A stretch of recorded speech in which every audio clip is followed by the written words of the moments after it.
안녕하세요. 스포츠에라입니다. 사랑하는 구독자 및 처음 보신 분들, 고배당 당첨 인증합니다.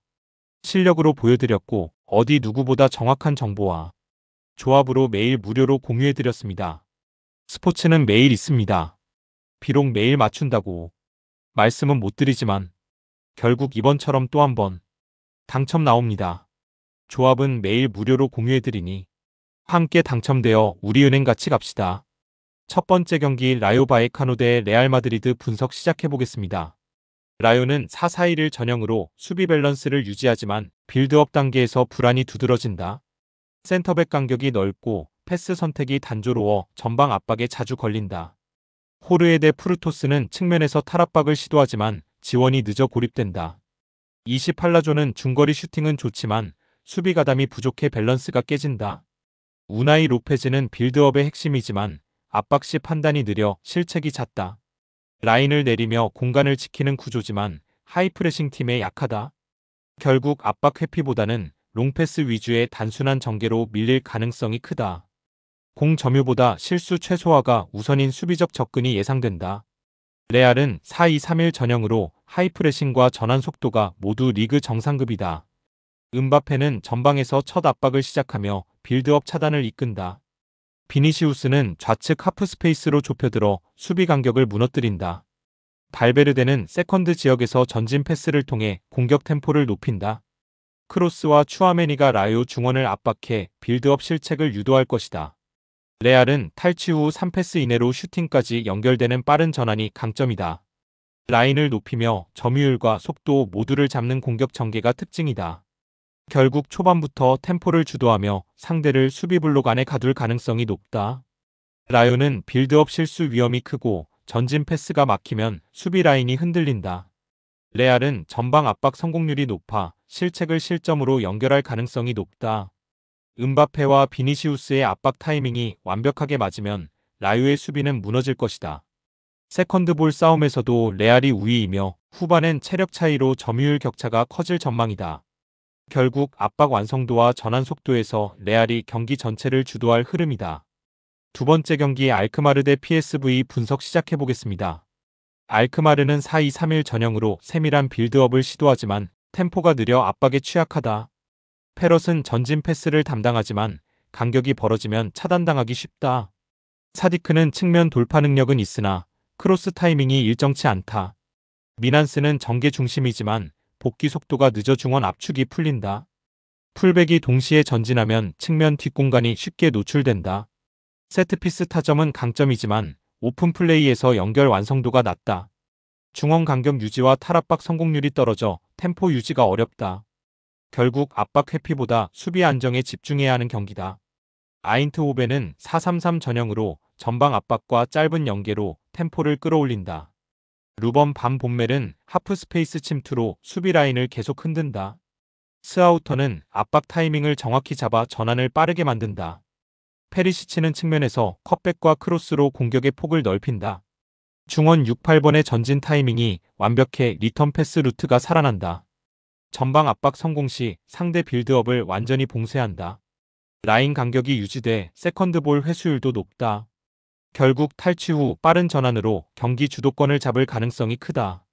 알크마르는 후방 템포가 느려 압박에 갇힐 가능성이 크다. 아인트호벤은 전방 압박과 중원 전환의 정확도로 상대를 압박한다. 루번 반 본멜의 움직임이 하프 스페이스를 완전히 열어둘 것이다. 세트피스 변수는 있지만 오픈 플레이 완성도는 PSV가 우위다.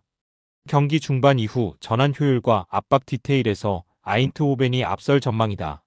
세 번째 경기 맨시티 대 리버풀 분석 시작해보겠습니다. 맨시티는 4-1-4-1로 점유율 중심의 축구를 구사하지만 최근 전환 대응이 흔들린다. 홀란드는 제공권은 위협적이지만 압박 라인에서 고립되는 구간이 있다. 도쿠는 돌파력은 있으나 집중 견제 시 효율이 떨어진다. 포드는 빌드업 연결은 좋으나 결정력에서 기복이 있다. 로드리는 후방 순환 중심이지만 압박이 강하면 연결이 끊긴다. 점유율은 유지하지만 역습 대응 속도는 다소 느리다. 라인 간격이 벌어지면 측면 커버 타이밍이 늦어진다. 결국 빠른 전환팀을 상대로는 수비 밸런스가 흔들릴 수 있다. 리버풀은 최근 경기력 회복세로 전환 속도와 압박 강도가 돋보인다. 살라는 인버티드 움직임으로 중앙 공간을 열어 공격 중심을 만든다. 비르츠는 창의적인 패스로 하프 스페이스를 열고 템포를 높인다. 에키티케는 박스 안 포지셔닝이 좋아 세컨드 찬스를 만들어낸다. 풀백들의 오버래핑 타이밍이 완벽해 측면 공략이 정교하다. 전방 압박과 후방 커버 타이밍이 유기적으로 연결된다. 클롭의 빠른 전환 구조가 경기 후반에도 유지된다. 결국 강한 압박과 전환 효율로 맨시티의 점유를 흔들 것이다. 맨시티는 점유는 가능하지만 리버풀의 압박 타이밍에 대응하기 어렵다. 리버풀은 살라 비르츠 조합으로 하프 스페이스를 공략할 것이다. 전환 속도와 공격 루트의 다양성에서 리버풀이 한 수 위다. 맨시티가 공을 돌려도 유효 찬스는 리버풀이 더 많을 가능성이 크다. 결국 공간 활용과 압박 효율에서 리버풀이 흐름을 장악할 시나리오다. 네 번째 경기 슈투트가르트 대 아우크스부르크 분석 시작해보겠습니다. 슈투트가르트는 데미로비치를 중심으로 빠른 공격 전환이 핵심이다. 볼테마드는 인사이드 침투로 수비 간격을 벌린다. 르엘링은 세컨드볼 연결과 마무리 능력이 안정적이다. 세트피스 루틴이 정교하고 박스 내 포지셔닝이 훌륭하다. 공격 템포가 빠르고 수비가 정렬되기 전 슈팅을 만든다. 좌우 풀백의 오버래핑 타이밍이 절묘해 공격폭을 넓힌다. 세컨드 커버도 좋아 라인 균형이 무너지지 않는다. 결국 전방 압박과 세트피스 양면에서 우위를 점할 구도다. 아우크스부르크는 3-4-3 전형으로 수비 안정에 초점을 맞추지만 불안정하다. 윙백의 복귀 속도가 느려 수비 전환 시 간격이 자주 벌어진다. 쾌미르는 개인 돌파는 있으나 중원 연결이 끊기며 고립된다. 야키치는 피지컬은 강하나 커버 타이밍이 늦다. 페라우어는 빌드업은 안정적이지만 압박에 약하다. 역습 대비가 정돈되지 않아 실점 위험이 높다. 공격 전환 속도가 느려 상대 압박에 쉽게 끊긴다. 결국 빠른 템포 팀 상대로 수비가 흔들릴 가능성이 크다. 슈투트가르트는 전환 속도와 세트피스 루틴에서 완성도가 높다. 아우크스부르크는 라인 간격과 커뮤니케이션 문제로 흔들릴 것이다. 초반부터 점유율 주도권은 슈투트가르트가 잡을 가능성이 높다. 체력 싸움에서도 슈투트가르트의 압박이 유효하다. 후반부에는 공격 루트의 다양성으로 추가골까지 연결될 시나리오다. 다섯 번째 경기 AS 로마 대 우디네세의 분석 시작해보겠습니다. 로마는 3-4-3 전형으로 중원 점유와 템포 조절을 중시한다. 코네는 탈압박 능력이 뛰어나며 전진 패스로 공격 템포를 높인다. 퍼거스는 세컨드볼 회수 후 빠른 전개로 찬스를 만든다. 엘 샤라위는 측면에서 컷백 루트를 통해 유효 슈팅을 만든다. 코네가 중원 중심을 장악하면 상대 미드필더 라인은 쉽게 흔들린다. 짧은 패스로 리듬을 유지하며 점유와 전환 모두 안정적이다. 세트피스에서도 높은 성공률을 보이며 결정력도 좋다. 전체적으로 밸런스와 전환 템포가 완성된 팀이다. 우디네세는 3-5-2로 안정적 중원을 구성하지만 전환 시 불안하다. 브라보는 전방 압박은 좋지만 후방 커버 타이밍이 느리다. 데이비스는 측면 돌파는 위력적이지만 복귀 속도가 늦다. 칼스트렘은 패스 정확도는 높지만 전진 타이밍이 맞지 않는다. 전환 시 미드필더 라인이 자주 무너져 세컨드 지역을 내준다. 후반에는 체력 저하로 중앙 커버 범위가 줄어든다. 결국 중원 싸움에서 밀리면 수비 블록 유지가 어렵다. 세트피스 외 공격 루트가 제한적인 것도 단점이다. 로마는 코네 중심의 중원 점유로 경기 리듬을 안정시킬 것이다. 우디네세는 전환 커버가 느려 중원에서 볼을 잃는 장면이 잦을 전망이다. 퍼거슨과 엘 샤라위의 연계로 공격 루트가 다변화된다. 후반으로 갈수록 로마의 점유율이 더욱 높아질 것이다. 결국 템포 조절과 세컨드볼 장악에서 로마가 확실히 앞선다. 여섯 번째 경기 리옹 대 PSG 분석 시작해보겠습니다.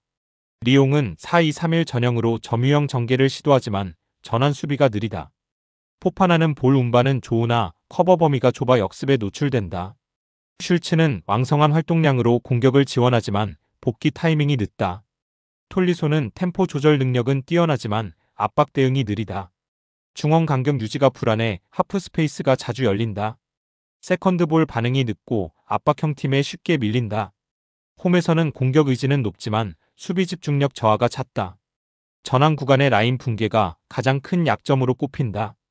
PSG는 4-3-3 전형으로 점유와 전환 모두 완성도가 높다. 파비안 루이스는 중원에서 템포를 지배하며 전환 속도를 조율한다. 바르콜라는 빠른 침투로 하프 스페이스를 공략하며 공격 루트를 연다. 덴벨레는 박스 안에서 결정적인 위치 선정으로 찬스를 만든다. 마르키뇨스는 빌드업과 커버 모두 안정감을 제공한다. 루이스의 패싱 템포는 리그 내에서도 가장 안정적이다. 전환 속도와 압박 효율이 완벽히 조화를 이루는 팀이다. 결국 점유율과 공간 활용 모두에서 리옹을 압도할 가능성이 높다. 리옹은 전환 수비 불안으로 PSG의 빠른 공격을 막기 어렵다. 파비안 루이스의 조율과 바르콜라의 침투가 핵심 변수다. 리옹은 전진 시 뒷공간을 내줄 위험이 크다. PSG는 높은 전환 효율로 경기 리듬을 완전히 장악할 것이다. 후반에는 리옹의 체력 저하로 격차가 더욱 벌어질 전망이다.